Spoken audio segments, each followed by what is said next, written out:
같이 오늘 우리에게 주신 하나님 말씀 사도행전 13장 21절에서 23절까지 말씀을 우리 함께 보시겠습니다.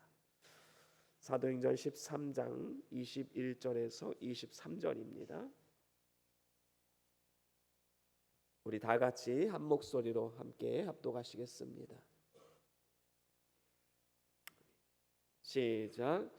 그 후에 그들이 왕을 구하거늘 하나님이 베냐민 지파 사람 기스의 아들 사울을 40년간 주셨다가 패하시고 다윗을 왕으로 세우시고 증언하여 이르시되 내가 이새의 아들 다윗을 만나니 내 마음에 맞는 사람이라 내 뜻을 다 이루리라 하시더니 하나님이 약속하신 대로 이 사람의 후손에서 이스라엘을 위하여 구주를 세우셨으니 곧 예수라. 아멘. 우리 다 같이 말씀 들고 함께 선포합니다. 시작.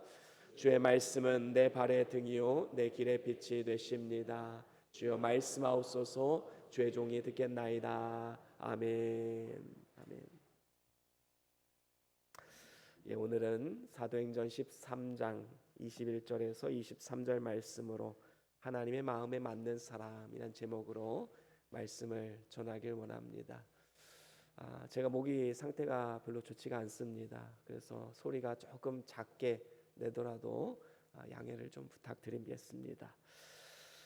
사람들과의 관계 속에서 마음이 맞는 사람을 찾는 일은 결코 쉬운 일이 아닙니다. 친구와 여행을 가더라도 마음이 맞아야 즐거운 여행이 되지요. 먹는 것도 맞지 않고 또 좋아하는 장소도 맞지 않고 그러면 그 여행이 어떻게 즐거울 수가 있겠습니까? 평생의 반려자를 만나는 결혼도 마찬가지이지요. 부부간에 마음이 맞는다는 것, 이게 얼마나 중요한 일인지 결혼하신 분들은 다 아실 것입니다. 그래서 마음에 맞는 배우자를 만나게 되면 일평생 행복하게 살아갈 수 있게 되는 것이지요. 교회도 마찬가지입니다. 마음에 맞는 교회를 만나는 것 얼마나 큰 축복입니까? 성도들에게도 마음이 맞는 목회자를 만나는 것, 그 목회자의 입장에서도 마음이 맞는 성도들을 만난다는 것 참으로 큰 축복이지요. 이처럼 마음에 맞는다는 것은 개인적으로나 공동체적으로나 하나님 주시는 축복과 또 은혜입니다. 하물며 하나님의 마음에 맞는 사람, 하나님의 마음에 합한 사람은 얼마나 큰 축복일까요? 이것은 영원한 축복이지요. 하나님이 우리를 보실 때 기뻐하시고 우리가 하나님으로 인해 참으로 기뻐하는 삶, 우리 모두의 소원 아니겠습니까? 그런데 오늘 말씀을 보니까 이렇게 하나님의 마음에 꼭 맞았던 그러한 한 인물이 나옵니다. 바로 다윗이란 인물이지요. 사사시대 말기에 왕을 요구하는 백성들의 원성을 못 이겨서 하나님은 이제 왕을 세우기로 작정하십니다. 그래서 세운 왕이 바로 사울 왕이었지요. 이스라엘의 일대 왕이었습니다. 그런데 안타깝게도 이 사울 왕은 시간이 지날수록 교만해지기 시작합니다. 그래서 사울 왕을 내리시고 이스라엘의 2대 왕으로 하나님의 마음에 합한, 하나님의 마음에 꼭 맞는 그런 다윗을 왕으로 세우게 되었던 것입니다. 저는 오늘 여러분들 향한 소원이 있습니다. 그것은 하나님의 마음에 맞는 사람, 하나님의 마음에 합한 사람이 되는 것입니다. 그래서 우리를 통해서 하나님의 뜻이 이루어지는 축복의 도구로 쓰임 받는 것이지요. 오늘 본문 22절에도 이렇게 말씀하지요. 우리 같이 한번 더 읽어볼까요? 오늘 본문 22절입니다. 함께 읽어보겠습니다. 시작.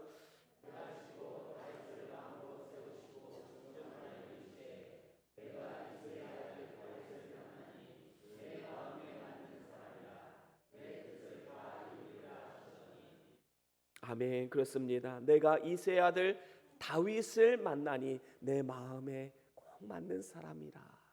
그러면서 뭐라고 말씀합니까? 내 뜻을 다 이루리라.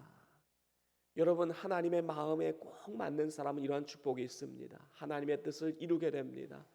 우리를 통해서 하나님의 뜻이 이루어집니다. 이러한 축복이 있는 놀라운 그것이 바로 하나님의 마음에 합한 사람, 하나님의 마음에 꼭 맞는 사람이 되는 것입니다. 그렇다면 어떻게 하면 다윗과 같이 하나님의 마음에 맞는 사람이 우리가 될 수 있을까요? 오늘 본문 말씀을 통해서 그리고 성경 전체의 말씀을 통해서 다윗이란 이 한 인물의 인생에 대해서 우리가 조명해 보기를 원합니다.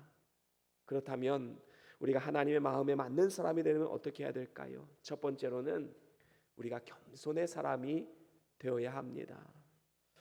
성경에 보면 하나님은 겸손한 자에게 은혜를 주시고 교만한 자를 물리치시겠다 약속하셨습니다.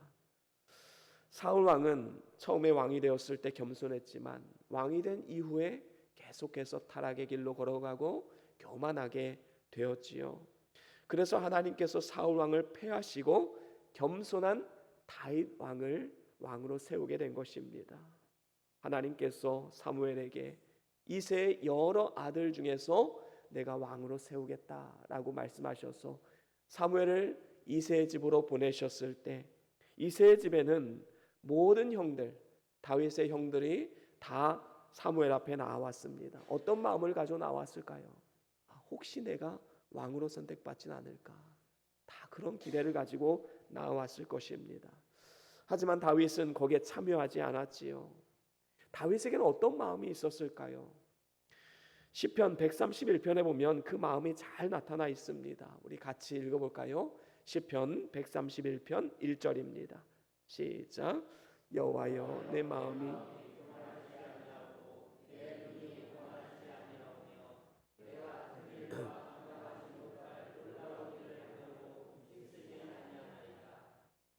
아멘. 그렇습니다. 다윗은 마음이 교만하지 않았습니다. 오만하지도 않았습니다. 눈이 높지 않았지요. 그래서 다른 형들은 다 가게 하고 자기는 남아서 그 형들의 양떼 그리고 아버지의 양떼를 함께 치게 된 것입니다. 홀로 지켰던 것이지요. 다윗은 겸손했기 때문에 자기에게 맡겨진 그 일에 충성을 다했습니다. 그래서 겸손은 반드시 충성과 연결이 됩니다. 겸손하면 충성하게 되고 충성함을 통해서 겸손함이 나타나게 된다라는 것이지요. 왜 그렇습니까? 누가 주인인지 알기 때문입니다. 교만한 사람은 내가 나의 삶의 주인이에요. 그렇기 때문에 그 누구에게도 충성하지 않습니다. 그저 내가 좋아하는 일, 내가 하고 싶은 일, 그것만 하며 살아가게 되는 것이지요. 참 어리석은 인생입니다. 반면에 겸손한 사람은 내 삶의 주인이 누구인지를 압니다. 내 삶의 주권자, 내 삶의 주인이 하나님이신 것을 알기 때문에 하나님 보시는 앞에 충성하는 삶을 살아갈 수밖에 없는 것이지요. 여러분, 우리가 잘 알듯이 이새의 가정은 양을 치는 것이 가업이었습니다. 그래서 형들과 함께 다 양을 치다가 형들은 왕을 선택하는 그 자리에 나아갔기 때문에 이제 막내인 다윗이 그 양들을 혼자 맡아서 지켰습니다. 그런데 양떼를 지키는 것으로 다윗은 참으로 만족을 했지요. 그래서 어떻게 합니까? 사자나 곰이 와서 양들을 해하려 할 때 그 입에서 새끼를 꺼내어 올 정도로 자신의 생명을 다해서 이새의 가문의 그 가업인 양떼를 지키는 일에 충성을 다했던 것입니다. 그 일에 자신의 생명을 다한 것이지요. 그렇습니다. 성경은 분명히 말씀합니다. 맡은 자에게 구할 것은 충성이라. 그래서 우리는 지극히 작은 것에서부터 충성을 해야 합니다. 우리 주님께서 말씀하신 바와 같이 나에게 맡겨주신 그 작은 일, 그것이 가정에서의 일이든 교회에서의 일이든 그리고 이 사회에서 직장이나 사업장에서 맡겨주신 일이든 그 일을 소홀히 여기지 말고 작은 일에서부터 충성할 때 하나님께서는 더욱더 큰 일을 맡기시겠다 약속하셨습니다. 그래서 하나님이 원하시는 것은 우리의 충성이지요. 주인이 종들에게 5달란트, 2달란트, 1달란트를 나누어 줍니다. 그런데 5달란트 받은 사람은 열심히 충성을 다해서 또 다른 5달란트를 남겼어요. 2달란트 받은 사람도 충성을 다해서 또 다른 2달란트 남겼습니다. 이 두 사람의 칭찬과 상급은 성경에 나타나고 있지 않습니다. 똑같은 상급과 영광을 누리게 되었다라는 것이지요. 그런 의미에서 보면 우리가 교회에서의 직분도 다 같은 충성성 직분입니다. 직분의 크고 작고의 문제가 아니지요. 나에게 주어진 작은 직분, 작은 사명이라 할지라도 그 일에 충성을 다할 때 하나님은 기쁘게 받으시는 것입니다.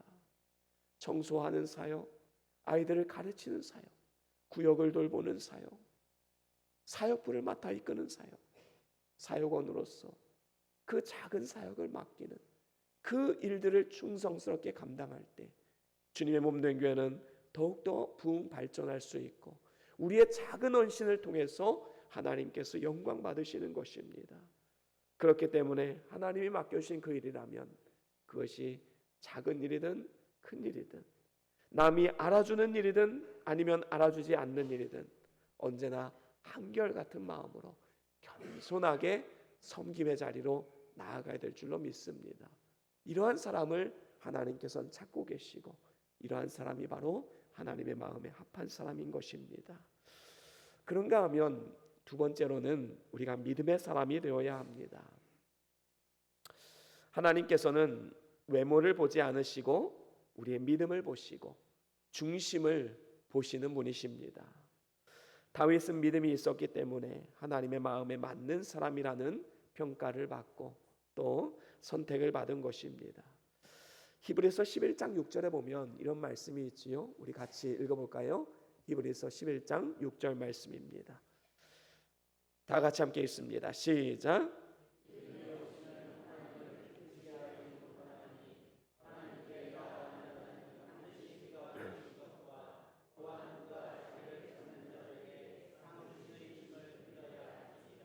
아멘. 그렇습니다. 여기에 보니까 믿음이 없이는 하나님을 기쁘시게 할 수 없다라고 말합니다.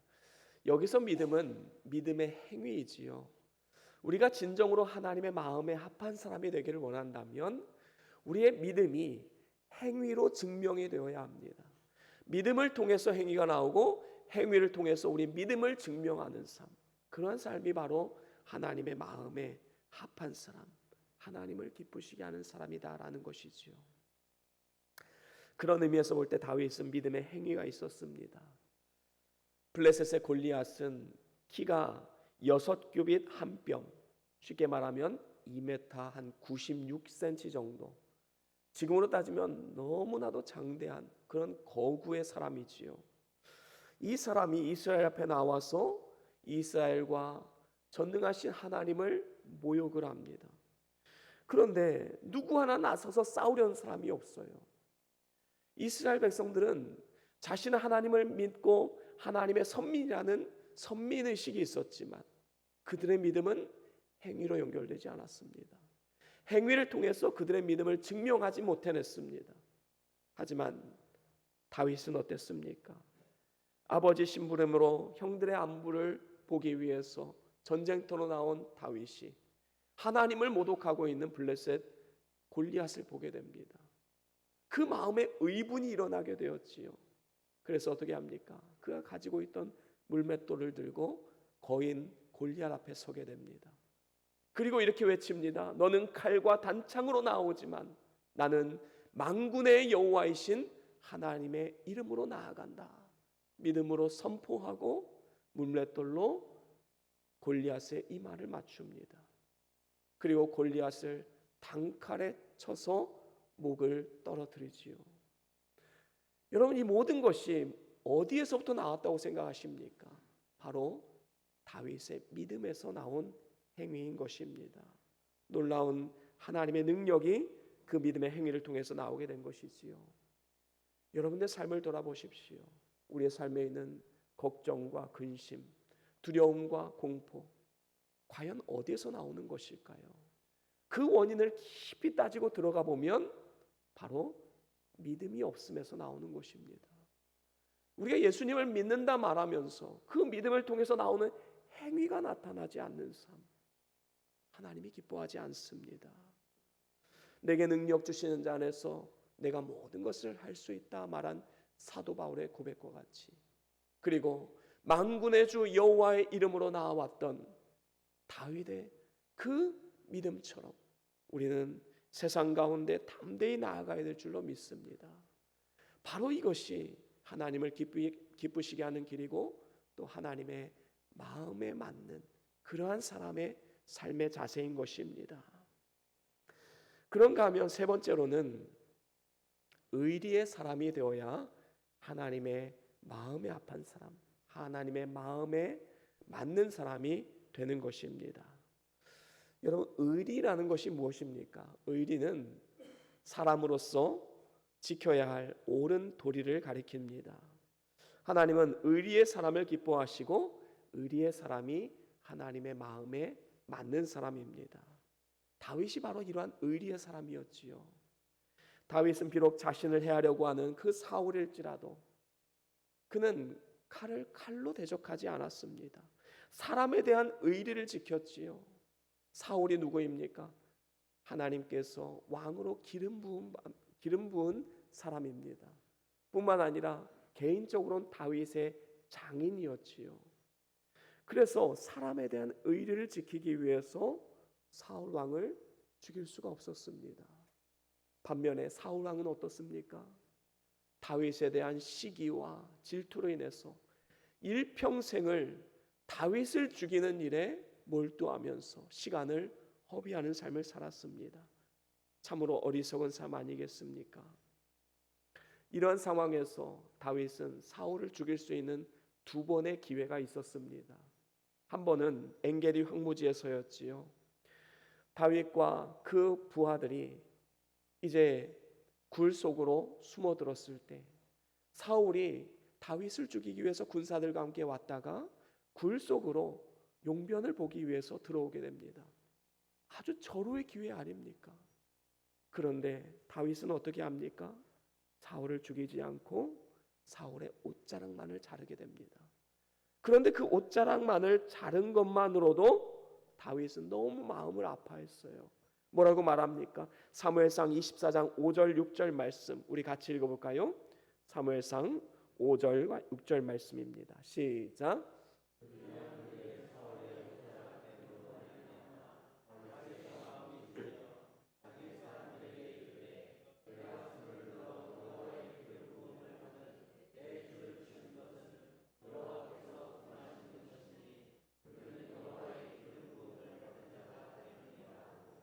아멘. 그렇습니다. 다윗은 사울을 죽이지 않았을 뿐만 아니라 그의 옷자락을 자른 것만으로도 양심에 너무 큰 가책을 받게 되었습니다. 어떻게 여호와의 기름 부음 받은 자를 내가 해할 수 있겠느냐? 다윗은 참으로 의리 있는 사람이었습니다. 또한 다윗에겐 두 번째 기회가 찾아왔지요. 하길라산 십광야에서 다윗을 쫓던 사울 왕이 진을 치고 누워서 잠에 들었습니다. 그를 따르던 모든 군사들도 다 잠에 들었어요. 그때 다윗과 아비새와 군사들이 그 진영으로 찾아가게 됩니다. 그때 아비새가 말하지요. 다윗이여, 나에게 기회를 주십시오. 두 번 찌를 것도 없습니다. 한 번에 사울을 죽여버리겠습니다. 하지만 다윗은 그것을 허락하지 않습니다.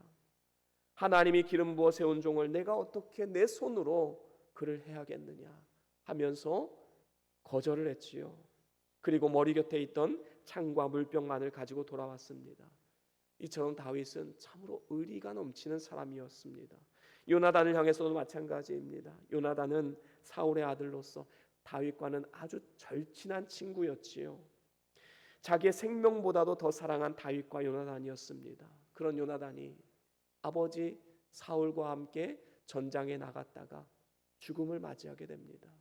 이로 인하여서 다윗이 왕으로 등극하게 되었지만 그 요나단에게 입은 그 사랑, 그 은혜를 잊지 못했습니다.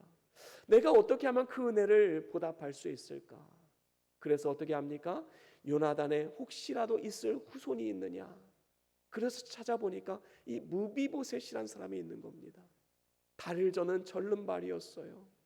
하지만 그를 데려다가 왕궁에서 함께 식사를 하고 일평생 함께 아들처럼 대우해 주지 않았습니까? 다윗은 친구에 대한 의리도 지켰습니다. 여러분 오늘날 어떻습니까? 어제의 친구가 오늘날 원수가 되는 이러한 일들이 얼마나 많이 있습니까? 어제의 스승을 배반하는 경우도 있습니다. 우리는 친구에 대한 의리, 윗사람에 대한 의리, 스승님에 대한 의리, 그리고 나에게 선대하는 사람들에 대한 의리를 지켜야 합니다. 이것이 바른 믿음이고 하나님의 마음에 맞는 사람의 모습인 것이지요. 특별히 우리는 하나님에 대한 의리를 저버려서는 안 됩니다. 하나님을 향한 다윗의 의리는 그의 성전 건축을 향한 마음의 열망을 통해서 또한 잘 드러납니다. 다윗이 왕이 되고 나서 이제 왕이 되면 최고의 자리 아닙니까? 그러면 더 이상 원할 것도 없어요. 더 이상 누릴 것도 없습니다. 그러면 자연스럽게 이런 생각 들겠지요. 이제는 됐다. 이제는 더 이상 뭐 소원도 없다. 그냥 가진 것 잘 누리다가 잘 생을 마감하면 되겠지. 이렇게 생각할 것입니다. 하지만 다윗은 그렇지 않았어요. 나와 같이 보잘것없는 사람을 하나님께서 이토록 사랑하셔서 왕으로 삼아주셨구나. 이스라엘 왕으로 되게 하신 하나님의 은혜를 생각하고 보니까 내가 어떻게 하면 하나님의 은혜에 보답할 수 있을까? 그 고민을 하게 된 것입니다.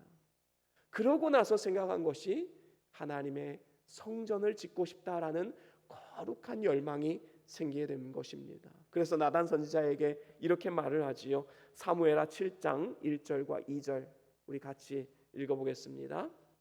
사무엘하 7장 1절과 2절 시작.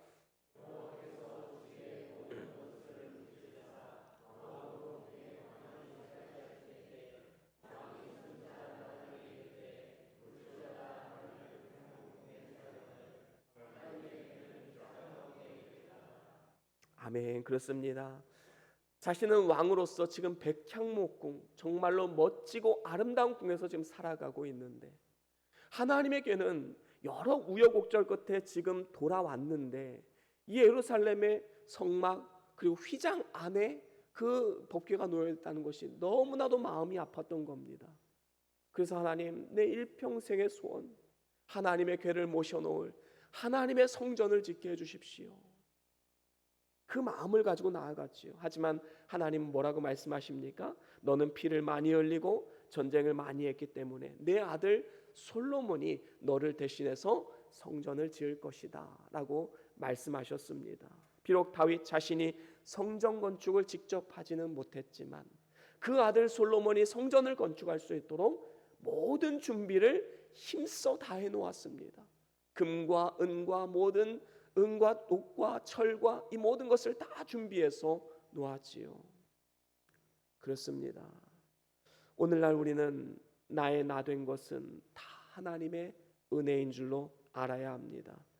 그래서 우리가 아까 성시교독에도 함께 읽은 것처럼 시편 기자의 고백처럼 여호와께서 내게 주신 모든 은혜를 무엇으로 고백할꼬 무엇으로 보답할꼬 바로 이러한 마음을 가지고 살아가야 된다는 것입니다. 이렇게 하나님의 은혜에 보답하기를 힘써야 하는 것이지요. 이렇게 다윗과 같이 사람과의 관계에서 의리 그리고 하나님과의 관계에서 의리를 지키는 사람이 바로 하나님의 마음에 합한 사람, 하나님의 마음에 꼭 맞는 그러한 사람인 것입니다. 그런가 하면 마지막으로 네 번째로는 회개의 사람이 되어야 합니다. 하나님은 죄 없는 사람을 하나님의 마음에 맞는 사람으로 여기지 않으십니다. 왜냐하면 죄 없는 사람이 만약에 하나님의 마음에 맞는 사람이라고 한다면 과연 이 세상에 죄가 없는 사람이 어디 있겠습니까? 하나님의 마음에 맞는 사람도 없을 것입니다. 죄 없으신 분은 오직 예수 그리스도 외에는 없는 것이지요. 그래서 죄 없는 사람이 아니라 회개하는 사람이 바로 하나님의 마음에 맞는 사람인 것입니다. 누가복음 15장 7절에 보면 이런 말씀이 있습니다. 우리 같이 읽어보겠습니다. 누가복음 15장 7절입니다. 시작. 내가 너희에게 이르노니 이와 같이 죄인 한 사람이 회개하면 하늘에서는 회개할 것 없는 의인 99으로 말미암아 기뻐하는 것보다 더하리라. 아멘. 그렇습니다. 여러분, 한 사람의 죄인이 회개할 때 하늘에서 의인 99이 기뻐하는 것보다 더 기뻐할 것이다. 여러분, 이것은 한 사람이 회개할 때 하나님께서 얼마나 기뻐하시는지 그 마음을 잘 표현하고 있는 것입니다. 여러분, 과거에 우리가 어떠한 죄를 지었다 할지라도 하나님께서는 흰눈보다 그리고 양털보다 더 희게 씻어 주시겠다 약속하셨습니다. 그 근거가 무엇입니까? 예수님께서는 우리의 죄를 깨끗하게 하기 위해서 하나님께서 큰 희생을 치름을 통해서 그 그리스도의 십자가로 인하여서 우리가 나음을 입고 새 생명을 얻게 된 것입니다. 독생자 예수 그리스도를 십자가에 못 박아 죽게 하시기까지 우리를 사랑하셨고 그 희생과 그 대가로 말미암아 우리가 나음을 입고 깨끗하게 변화될 수가 있는 것입니다. 그래서 우리가 어떠한 죄를 지었다 할지라도 회개하고 그리스도의 보혈을 의지하고 나아가기만 하면 하나님의 자녀로 거듭나고 모든 것을 다 용서받을 수 있게 되는 것입니다. 우리가 잘 알고 있듯이 다윗은 하나님과 사람들 앞에 큰 죄를 지었던 사람이었습니다. 우리아의 아내인 밧세바를 간음했고 그 죄를 덮기 위해서 우리아를 전장에 내보내서 죽게 만들었습니다. 간음죄와 살인죄, 너무나도 큰 죄이지요. 이러한 큰 범죄를 저지른 다윗에게 하나님은 나단 선지자를 보내서 책망하십니다. 그런데 여기서부터가 중요하지요. 만약에 다윗이 하나님 앞에 교만하고 그리고 죄에 대해서 이것을 감추려고 했다면 그 즉시로 나단을 처형시켰을 것입니다. 그러면 자연스럽게 다윗의 모든 죄는 다 덮어질 수밖에 없었던 것이지요. 왕은 그만한 권력을 가지고 있었습니다. 하지만 다윗은 그렇게 하지 않았지요. 나단 선지자가 회개를 촉구했을 때 그는 겸손하게 그 앞에 내려앉아 회개했습니다. 이것이 바로 하나님의 마음에 꼭 맞는 행위인 것이지요. 우리는 하나님 앞에 범죄했을 때 그것을 어떤 숨기려고 하거나 아니면 자기 합리화를 시켜서 어쩔 수 없는 상황이었어 이렇게 자기 합리화를 시켜서는 안 된다라는 것입니다. 우리가 해야 할 일은 무엇입니까? 회개하고 그 자리에서 나오는 것입니다. 그러면 우리가 하나님의 마음에 맞는 사람으로 복을 받게 되는 것이지요. 여러분, 다윗은요 이미 죄를 저질렀을 그때 이미 하나님은 다윗의 죄를 용서하셨습니다. 이것이 나단 선지자를 통해서 하신 말씀 아닙니까? 나단 선지자는 이렇게 말합니다. 이미 당신의 죄를 하나님이 용서하셨습니다. 하지만 이 일로 인하여서 당신의 집안에는 칼이 끊이지 않을 것입니다. 이런 말을 했지요. 하나님은 이미 다윗을 용서하셨습니다. 그러면 다윗은 그 용서하심을 가지고 이제는 기뻐하고 즐거워하며 살아가면 됩니까? 그렇지 않지요. 다윗은 일평생 눈물을 흘리면서 눈물로 침상을 띄우는 수많은 눈물을 흘리면서 애통하며 회개하는 삶을 살아갔습니다. 그래서 시편 6편 6절에 보면 이렇게 말씀하지요. 우리 같이 읽어볼까요? 함께 읽어봅니다. 시작.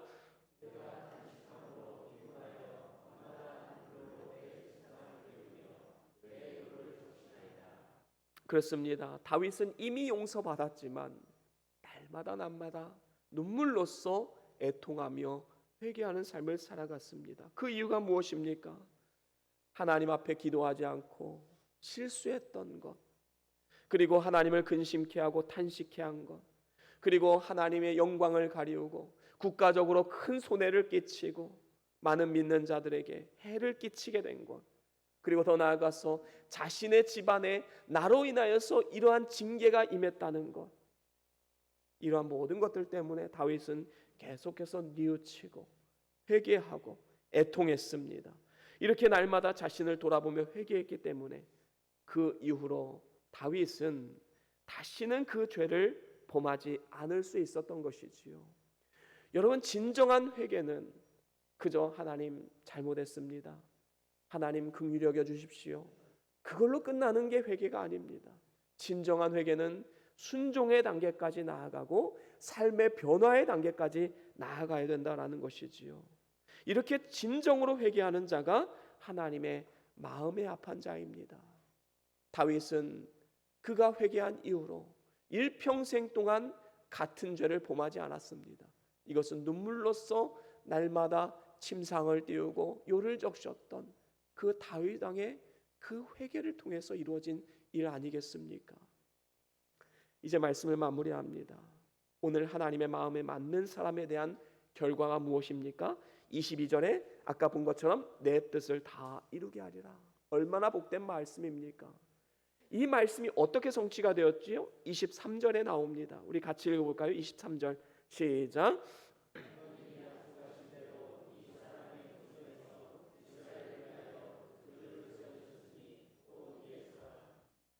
아멘. 그렇습니다. 다윗은 감히 상상이나 했을까요?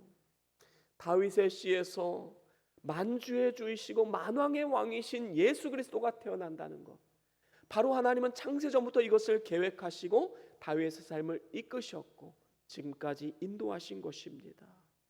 그래서 예수로 말미암아 많은 택한 백성들을 구원하는 하나님의 뜻이 이루어지게 된 것입니다. 오늘 하나님은 그의 마음에 맞는 사람을 지금 찾고 계십니다. 어디 겸손한 사람 없는가? 어디 의리의 사람 없는가? 어디 믿음의 사람 없는가? 어디 회개의 사람 없는가? 하나님은 지금도 그의 마음에 합한 사람, 그의 마음에 꼭 맞는 사람을 찾고 계십니다. 그리고 그 사람을 통해서 하나님은 그의 뜻을 이루어 가시는 것입니다. 저와 여러분들이 다윗과 같이 하나님의 마음에 꼭 맞는 사람이 되어서 하나님 앞에 귀하게 쓰임 받고 또 우리 자신과 우리 자손들을 통해서 하나님의 뜻이 이루어짐을 통해서 하나님 앞에 설 때에 존귀와 영광에 이르는 그러한 축복된 삶과 또 우리 모든 가정들과 그리고 우리 교회가 될 수 있기를 주의 이름으로 간절히 축원합니다. 우리 다 같이 오늘 받은 말씀 기억하시면서 우리 잠깐 기도하기를 원합니다. 어떠한 말씀을 들으셨습니까? 어떠한 은혜가 있으셨습니까? 우리가 정말로 하나님의 마음에 합한 사람, 하나님 마음에 꼭 맞는 사람이 되기를 기도합시다. 이러한 우리 자녀들 되기를 기도하시고 이러한 우리 교회가 되기를 함께 기도합시다. 다 같이 함께 기도하며 나아갑니다. 주여.